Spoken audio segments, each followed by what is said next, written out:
Memang benar apa kata kitab dalam Roma 6 ayat 23. Boleh baca.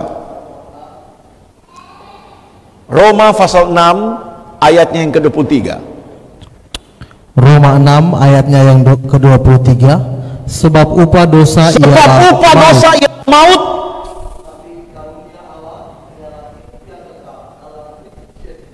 tetapi karunia Allah ialah hidup yang kekal dalam Kristus Yesus Tuhan kita. Oh, haleluya. Haleluya artinya puji Tuhan. Upah dosa maut.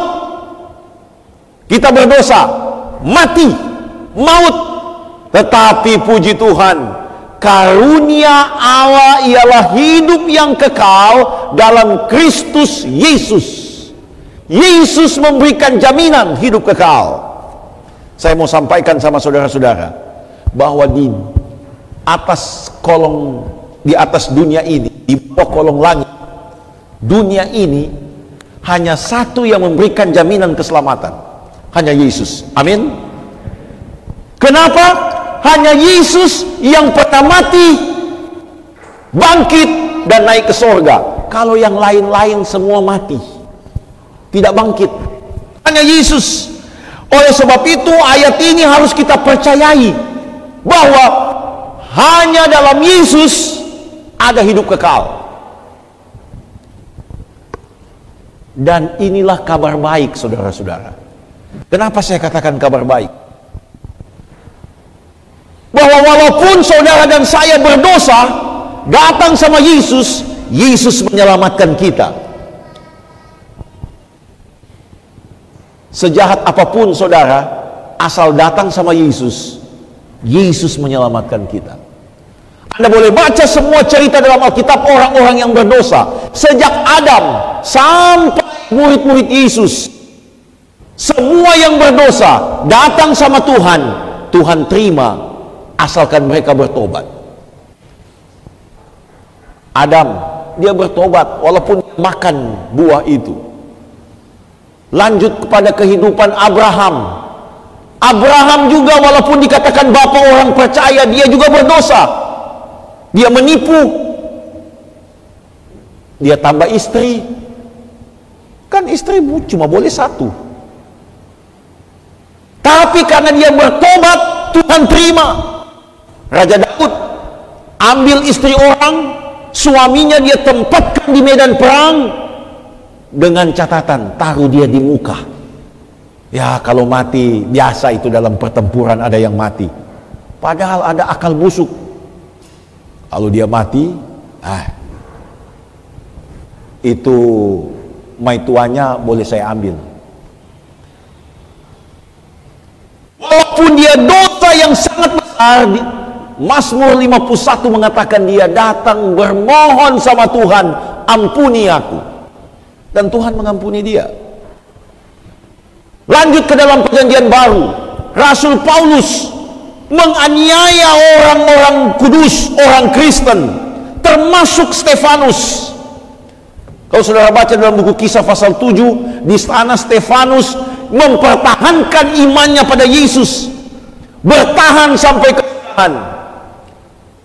Ada Saulus di sana, dan Saulus juga mungkin yang menyuruh orang lempar dia dengan batu. Dan Rasul Paulus memang orang yang paling menggebu sebelum jadi rasul, membunuh banyak orang Kristen. Tapi ketika dia datang sama Yesus, dalam perjalanannya menuju ke Damaskus, Tuhan memanggil Rasul Paulus. Saulus, Saulus, mengapa engkau menganiaya aku? Ini memberikan gambaran walaupun kita sudah jatuh ke dalam dosa, Tuhan panggil. Tuhan panggil, mari datang, bertobat. Aku menawarkan hidup kekal kepadamu. Ini satu kabar baik. Makanya saudara-saudara dalam Matius 24 ayat 14. Matius 24 ayat 14. Dan Injil kerajaan ini akan diberitakan di seluruh dunia menjadi kesaksian bagi semua bangsa. Sesudah itu barulah tiba kesudahan. Oh, ayat ini ayat yang sangat luar biasa. dan Injil kerajaan ini diberitakan di seluruh dunia, menjadi kesaksian bagi semua bangsa, barulah tiba kiamat itu. Kenapa Injil mesti dikabarkan ke seluruh dunia? Apa arti Injil? Saudara-saudara, Injil artinya kabar baik. Apa itu kabar baik? Itu kabar tentang Yesus, bahwa kita ini tidak akan mati selamanya. Kita ini akan hidup asal percaya Yesus. Kita tidak akan lagi merasakan kanker. Kita tidak akan merasakan lagi sakit, penyakit, dan penderitaan.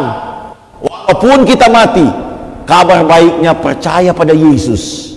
Yesus akan menyelamatkan kita. Itu kabar baik. Dan kata Alkitab, amaran Yesus, ini Matius 24, sebenarnya berisi amaran Yesus menjelang kedatangannya, atau yang saya sebut dalam seri KKR ini, zaman akhir. Saudara-saudara, kita memang benar-benar sudah ada zaman akhir. Kenapa saya katakan berada di zaman akhir? Memang saya tidak sentil ini dalam saya punya KKR kali ini, karena waktu kita terbatas. Salah satu contoh zaman akhir ialah pengetahuan akan bertambah. Coba saudara renungkan. Saudara renungkan, dari zaman Noh keluar dari Bahtera sampai zaman penjajahan Indonesia dijajah oleh Jepang, saudara tahu berapa tahun itu?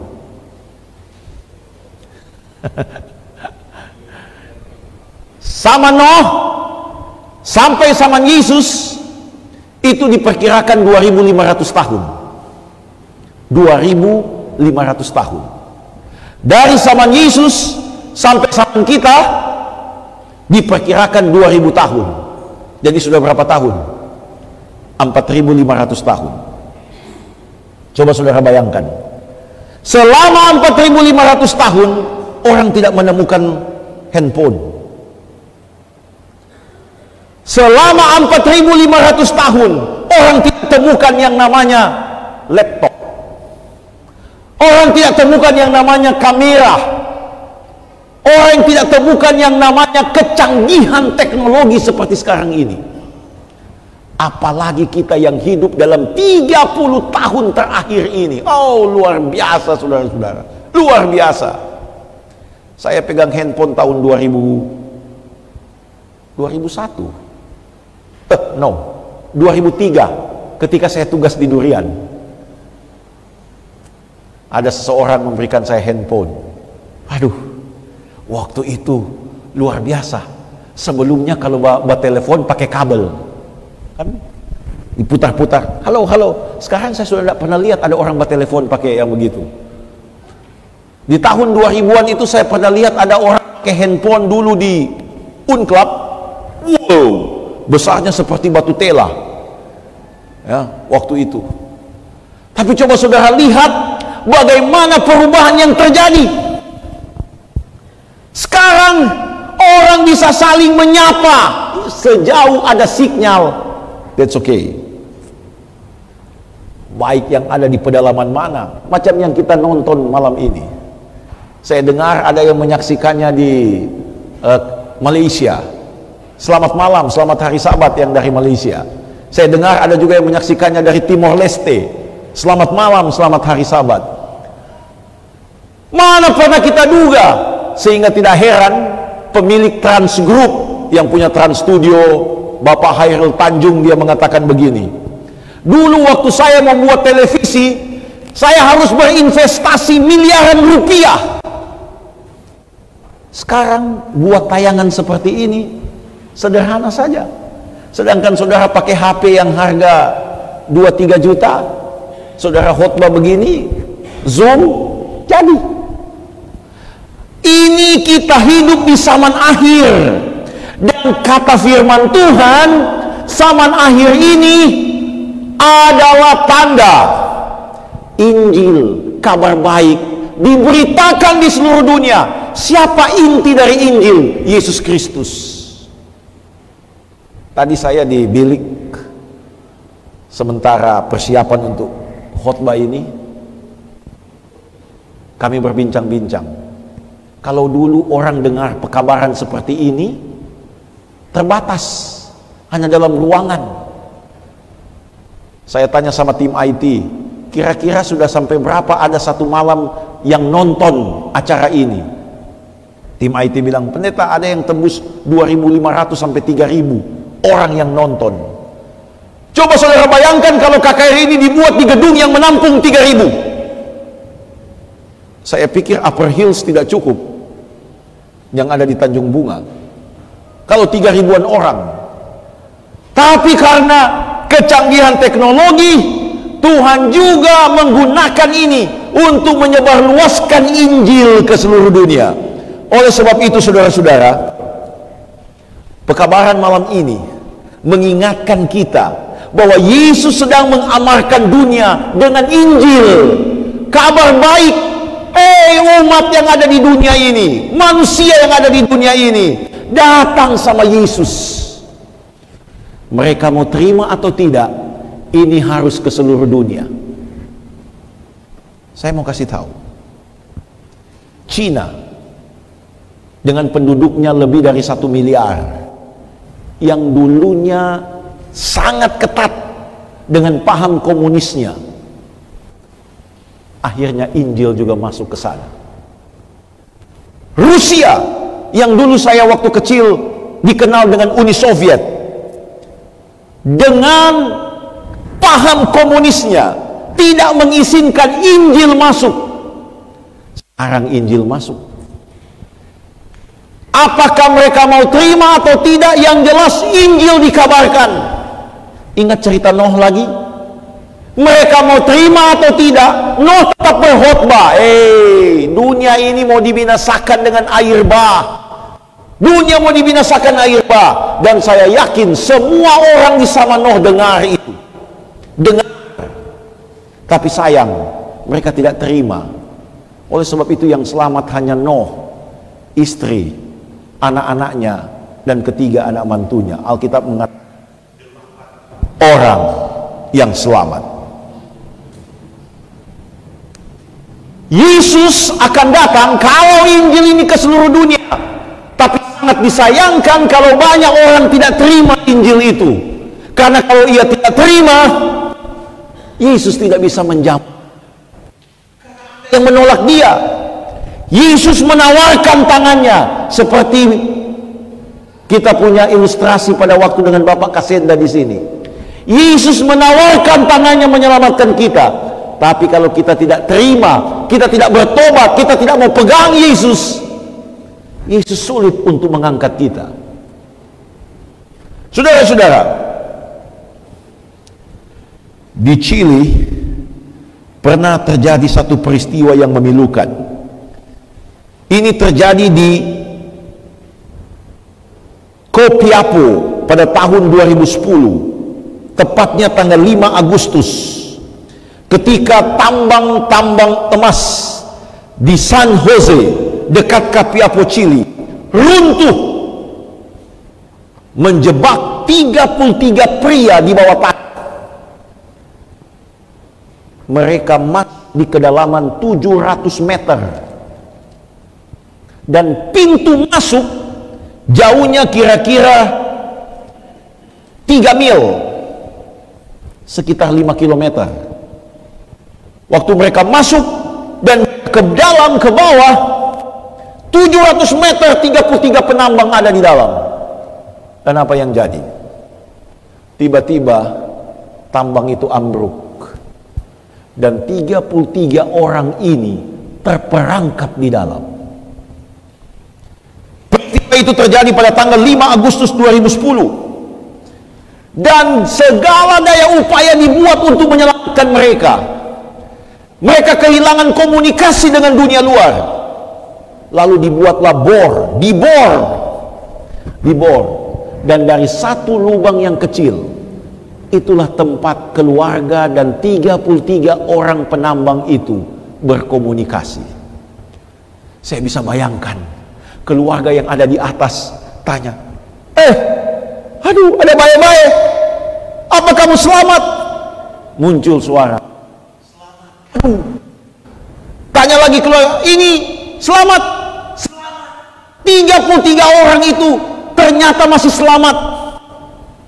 10 hari berlalu, makanan hanya dikirim secukupnya dari atas. 1 bulan berlalu, kesulitan untuk menyelamatkan mereka, sampai Perdana Menteri Chile turun tangan. Dunia juga, Amerika Serikat dan banyak negara-negara mau membantu 33 penambang yang ada di dalam. Dan saudara-saudara, 13 Oktober 2010 penambang-penambang ini dapat diselamatkan, dibor di satu tempat dan dikirim kapsul ke dalam, dan satu persatu penambang itu masuk dalam kapsul dan ditarik keluar. Saudara bisa bayangkan, 2 bulan. Sejarah mencatat 69 hari di dalam. Ditarik. Dan saya bisa bayangkan waktu mereka ada di atas, betapa mereka bersyukur untuk keselamatan yang mereka peroleh.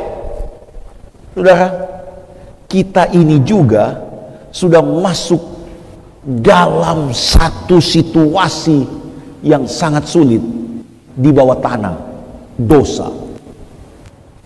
Kita ini adalah orang-orang yang berdosa, tetapi ada penyelamat. Siapa penyelamatnya? Yesus Kristus. Yesus datang membawa misi keselamatan. Dia datang hidup di dunia ini.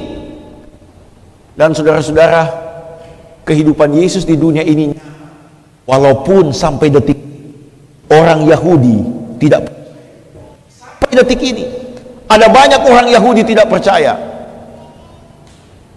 Tidak apa saya buka kasus ini. Tahun 2017 saya mendapat kesempatan pergi ke Israel, dan yang menjadi tour guide kami orang Yahudi, tapi dia bisa berbicara bahasa Indonesia. Dan pada waktu saya berada di Yerusalem, dia berbisik sama saya, Advent sama kita, pelihara Sabat, tidak makan babi. Cuma satu yang membuat kita berbeda. Saya mau cari tahu. Saya tanya, apa itu? Ya itu. Kenapa kamu percaya sama ini Yesus ini? Kamu sudah dibodoh-bodohi. Nah, lihat. Yesus pernah hidup di atas dunia ini. Yesus pernah menyembuhkan orang sakit. Yesus bahkan pernah membangkitkan orang mati. Memang ada orang yang mati seperti anak Yairus yang sakit, mati hanya beberapa jam setelah mati bangkit. Tapi kalau macam Lazarus sudah dalam kubur, Yesus panggil keluar, bangkit. Ini memberikan satu kesaksian bagi kita. Walaupun kita sudah mati, Yesus sanggup membangkitkan, Yesus sanggup menyelamatkan. Coba kita renungkan bagaimana Yesus dalam menyelamatkan kita manusia. Tadi kita sudah baca Roma 6 ayat 23. Upah dosa ialah maut. Dosa menuntut seseorang harus mati. Siapa yang harus mati? Kita. Tapi Yesus datang menggantikan posisi. Ini kabar baik. Banyak orang salah menafsirkan siapa itu Yesus. Tapi saya mau katakan sesuai dengan firman Tuhan, Yesus itulah yang mati di kayu salib. Yesus itulah yang korban untuk kita. Hidupnya singkat di atas dunia ini, tidak menyentuh umur 40 tahun. Tapi misinya sukses. Siapa yang pernah nonton film The Passion of Christ yang disutradai oleh Mel Gibson, yang dirilis tahun 2004? Itu memberikan gambaran yang luar biasa bagaimana pengorbanan Yesus. Coba saudara angankan, waktu itu hari Kamis malam, Yesus dan murid-muridnya berada di Taman Getsemani, dan Yesus pilih 3 orang untuk berdoa dengan dia, dan Yesus katakan, berdoa kamu di sini, saya akan ambil tempat di sana. Dan Yesus berdoa, kalau boleh Tuhan, kalau boleh lalukan cawan ini, lalukan penderitaan salib ini, karena tidak sanggup memikul semua dosa dunia ini. Kenapa harus Yesus? Karena Yesus pencipta. Karena Yesus yang menciptakan kita, maka yang menebus kita haruslah juga pencipta. Dan Yesus mengambil peran itu. Dan di Kamis malam itu, Yesus berdoa. 3 kali ia berdoa. Dan setelah ia berdoa, dia lega. Dalam doanya dia penuh pergumulan. Bahkan Alkitab katakan mengeluarkan keringat darah. Itu berarti tekanan psikis. Itu yang paling berat. Kamis malam. Dan ketika peristiwa tengah malam itu tiba, kita tahu ceritanya. Yudas bertransaksi, dia mendapat uang, dan dia katakan, kalau saya pergi ke taman itu, siapa yang kucium? Dialah Yesus. Karena waktu itu gelap, belum terang seperti sekarang ada lampu. Dan kita, karena Yesus ditangkap, dan kata Alkitab, semua muridnya lari. Bukan cuma Petrus, semua meninggalkan Yesus. Yesus menjalani peristiwa Kamis subuh atau Jumat subuh itu sendirian. Dia masuk dari satu pengadilan ke pengadilan yang lain. Ia dianiaya, dicambuk. Orang-orang Yahudi begitu jengkel, mereka benci sama Yesus karena Yesus selalu menegur orang Yahudi, menegur dosa-dosa kemunafikan mereka. Dan karena Yesus menegur mereka, maka mereka membenci Yesus. Kalau saudara baca Alkitab, Yesus ada di pengadilan Kayafas. Kayafas ini pengadilan agama. Lalu Kayafas bilang, suruh ke Pilatus. Pilatus ini gubernur. Sampai kepada Pilatus, Pilatus tanya, benarkah engkau Mesias, raja orang Yahudi dan sebagainya? Yesus diam. Pilatus dapat surat dari istrinya yang menyatakan, jangan ganggu dia, tadi malam saya tidak bisa tidur, jangan ganggu. Pilatus bingung, orang banyak mendesak agar dia dihukum. Istri mengatakan,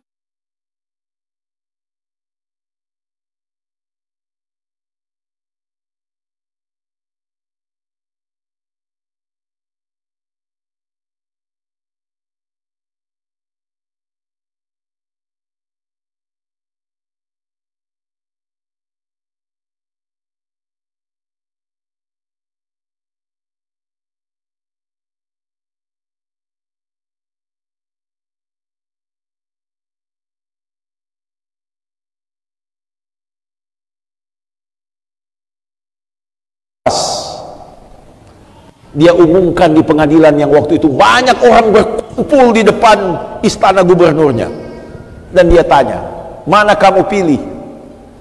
Dia pikir orang akan lebih memilih Yesus orang Nazaret karena dia orang baik, dan pasti orang banyak akan memilih Barabas untuk disalibkan. Tetapi pada waktu ia tawarkan, semua orang bagaikan kesetanan. Salibkan Yesus, bebaskan Barabas. Satu orang berkata, salibkan Yesus, bebaskan Barabas.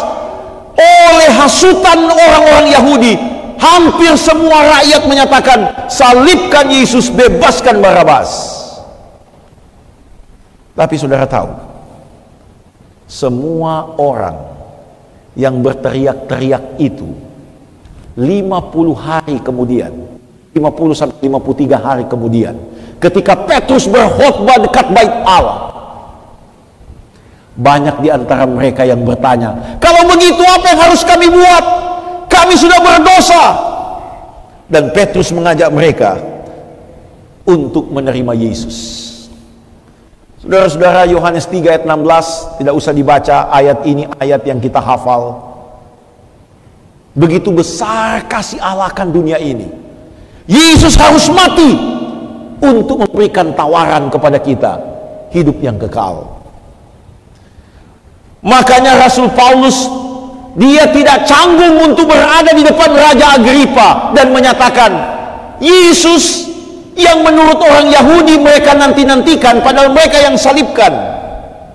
Betapa bencinya orang Yahudi pada Yesus. Saya pikir-pikir pada waktu turun mengatakan kepada saya, untuk apa kamu percaya sama Yesus? Dalam hati saya, bisanya dia berpikir demikian. Padahal Yesus hidup di tengah-tengah mereka. Yesus hidup bersama dengan mereka. Tapi karena kebencian mereka pada Yesus, makanya Tuhan memilih Rasul Paulus untuk pergi kepada semua orang, termasuk kepada orang kafir, Raja Agripa. Kisah 26 ayat 7. Boleh baca? Kisah 26 ayat 7. Kisah 26 ayat 7. Dan yang dinantikan oleh kedua belas suku kita, yang dinantikan oleh 12 suku Israel, sementara mereka siang malam melakukan ibadahnya dengan tekun. Orang Israel itu melakukan ibadah dengan tekun. Dan karena pengharapan itulah, ya Raja Agripa, aku dituduh orang-orang Yahudi.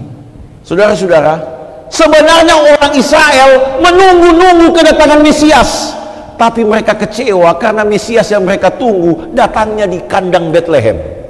Mereka kecewa, Mesias yang muncul ini kok hidupnya sederhana. Mereka mau Mesias itu seperti Raja Daud, orang kaya, bisa memimpin Israel.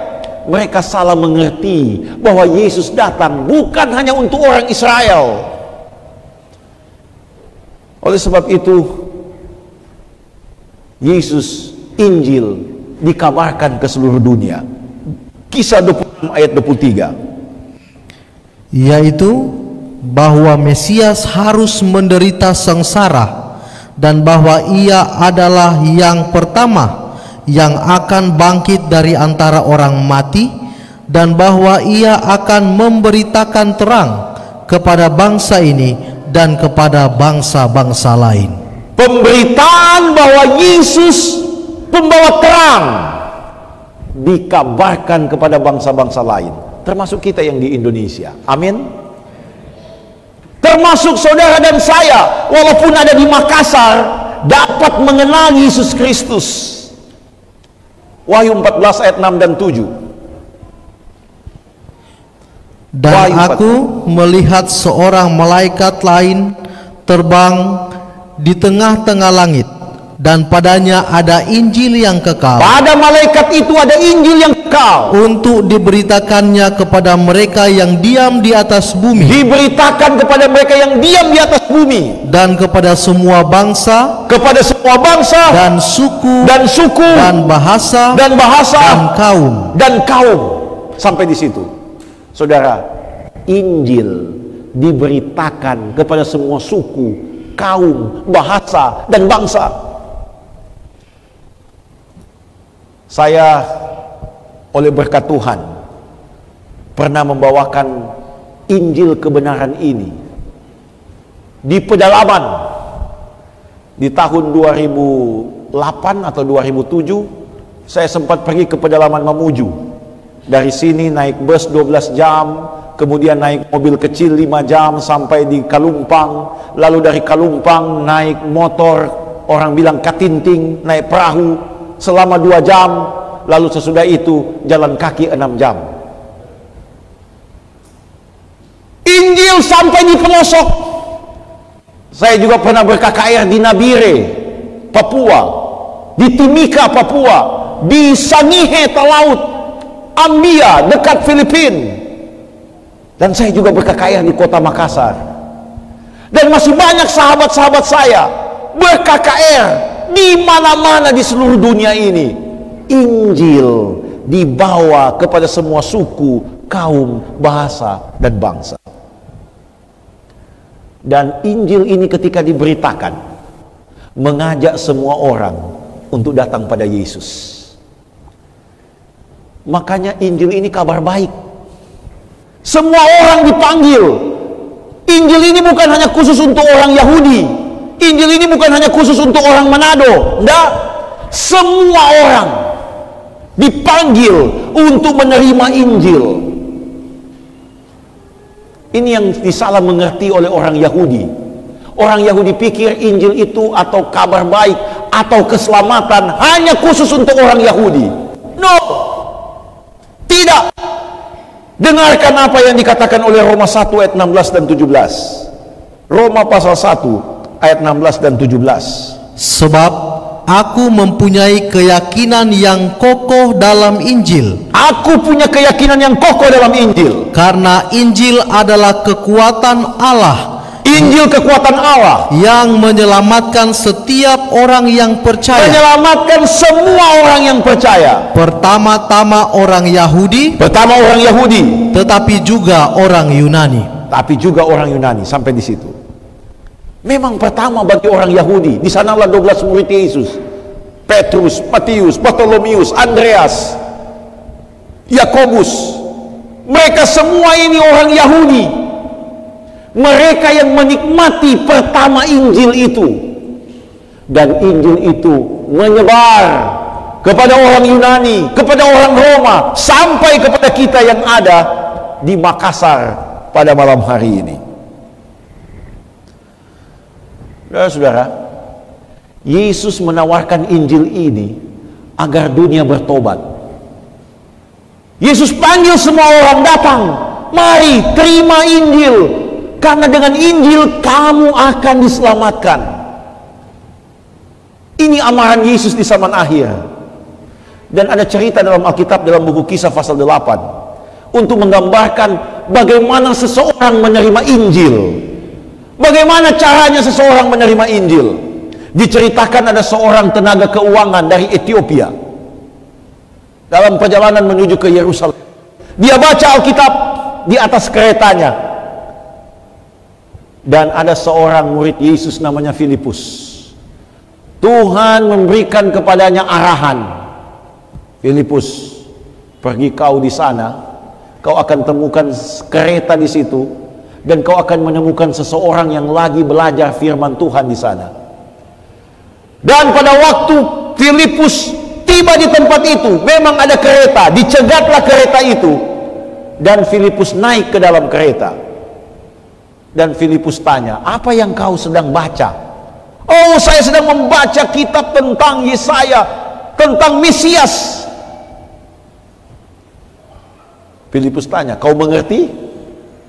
Bagaimana saya mau mengerti kalau tidak ada yang menerangkan? Sama dengan kita malam hari ini, mendengar perkabaran firman Tuhan. Dan apa dengan sida-sida ini? Mari kita buka Kisah 8 ayat 35 sampai 37. Kisah 8 ayat 35 sampai 37. Maka mulailah Filipus berbicara dan bertolak dari nas itu. Ia memberitakan Injil Yesus kepadanya. Selanjutnya, mereka melanjutkan perjalanan mereka dan tiba di suatu tempat yang ada air. Lalu kata sida-sida itu, lihat, di situ ada air. Apakah halangannya jika aku dibaptis? Ayat selanjutnya, sahut Filipus, jika Tuhan percaya dengan segenap hati, boleh. Jawabnya, aku percaya bahwa Yesus Kristus adalah Anak Allah. Sampai di situ, jangan pindah halamannya karena saya minta nanti sebentar baca 38. Saudara, Filipus tanya sama sida-sida ini, orang keuangan dari Ethiopia, kau percaya? Saya percaya. Apa halangan saya untuk dibaptis? Saya terima Injil. Saudara-saudara, bagi saudara yang mau menerima Injil, serahkanlah diri Anda untuk dibaptis. Dibaptis dengan cara bagaimana? Sesuai dengan firman Tuhan. bukan dibaptis dengan apa yang terjadi selama ini. Mari kita lihat firman Tuhan bagaimana Filipus membaptis sida-sida, ayat 38. Lalu orang Ethiopia itu menyuruh menghentikan kereta itu, dan keduanya turun ke dalam air, baik Filipus maupun sida-sida itu, dan Filipus membaptis dia. Dan setelah mereka keluar dari air, Roh Tuhan tiba-tiba melarikan Filipus dan sida-sida itu tidak melihatnya lagi. Saudara, lihat kronologi bagaimana seseorang menerima Yesus. Dia belajar Alkitab, dia percaya, dan dia menerima Yesus melalui baptisan yang kudus. Bagaimana cara mereka dibaptis? Jelas dalam Alkitab.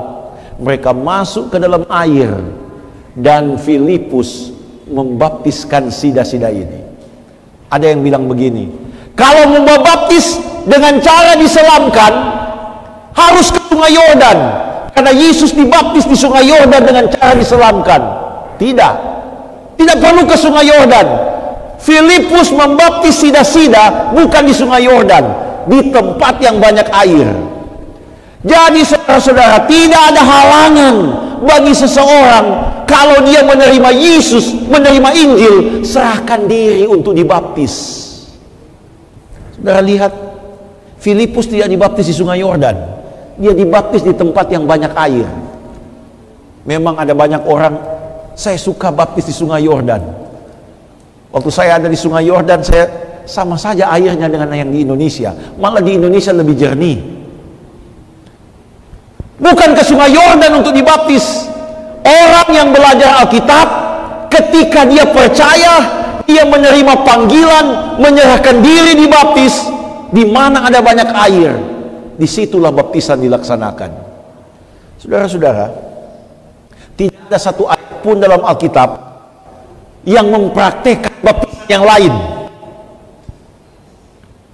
Tidak apa saya sebutkan di sini. Ada baptisan kan yang dipercik. Bahkan saya dengar ada baptisan dengan bendera. Tapi baptisan Alkitab, kalau seseorang menerima Yesus, Alkitab katakan dia menyerahkan diri, mencari tempat yang banyak air, dan ia dibaptis di sana. Sida-sida dibaptis. Yesus pun dibaptis.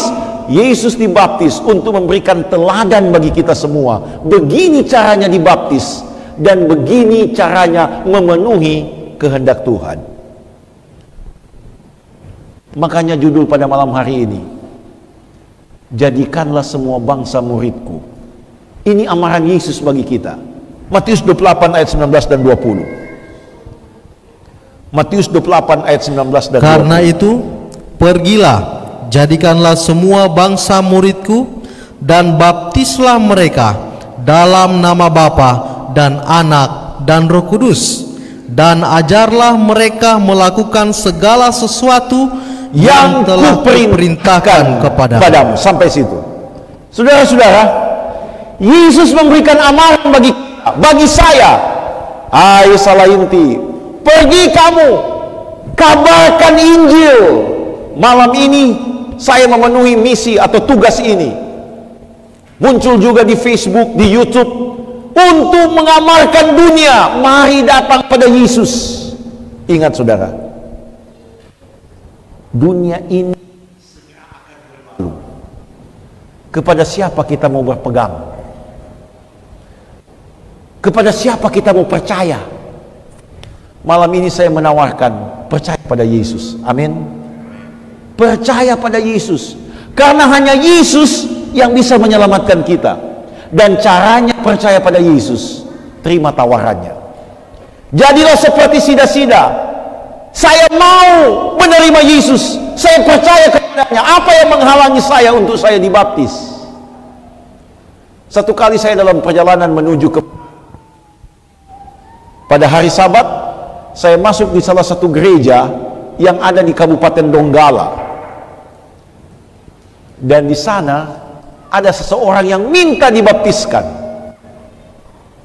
dan pendeta tidak ada. Saya yang pendeta yang kebetulan lewat,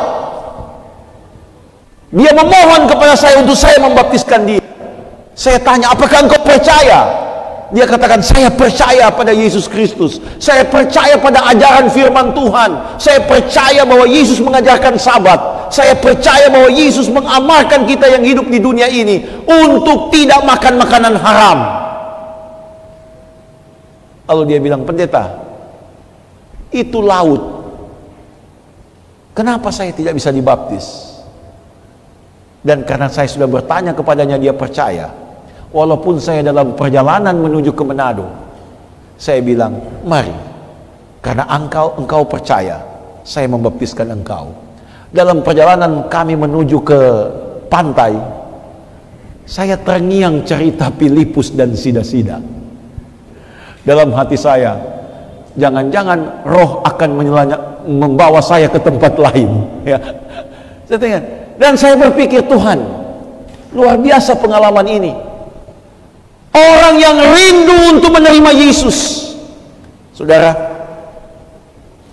malam ini, jika saudara terjamah untuk menerima Yesus, jangan Anda menolak, karena ada berkat yang Tuhan sudah siapkan. Amin. Wahyu pasal 3 ayat 20. Wahyu pasal 3 ayatnya yang ke-20. Lihat, aku berdiri di muka pintu dan mengetok. Jikalau ada orang yang mendengar suaraku dan membukakan pintu, aku akan masuk mendapatkannya, dan aku makan bersama-sama dengan dia, dan ia bersama-sama dengan aku.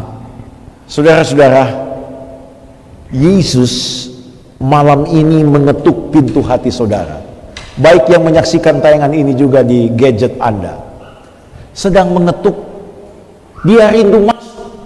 Dia mengajak saudara dan saya untuk datang kepadanya. Terima dia sebagai juru selamatnya. Karena hanya Yesus juru selamat yang memberikan keselamatan pada kita. Saya sudah bicarakan tadi di awal, kita semua akan pasti mati karena akibat dosa. Tetapi kita akan dibangkitkan asal kita punya Yesus. Kita akan dibangkitkan asal kita punya Yesus. Makanya Yesus katakan, kabarkan Injil, kabarkan tentang saya ke seluruh dunia. Mereka mau dengar atau tidak, mereka mau terima atau tidak, kabarkan. Karena Yesus tidak akan datang sebelum ini dikabarkan ke seluruh dunia.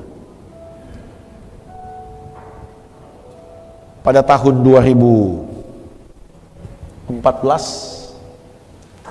saya pernah berada di kota Manila, Filipina. Hati saya bergetar melihat ribuan orang yang datang untuk memberi diri, dibaptis, menerima Yesus. Kami berada di kolam renang yang besar, dan saya salah satu pendeta yang membaptis hampir 2.000-an jiwa saat itu bersamaan. Kenapa? Karena orang-orang rindu menerima Yesus.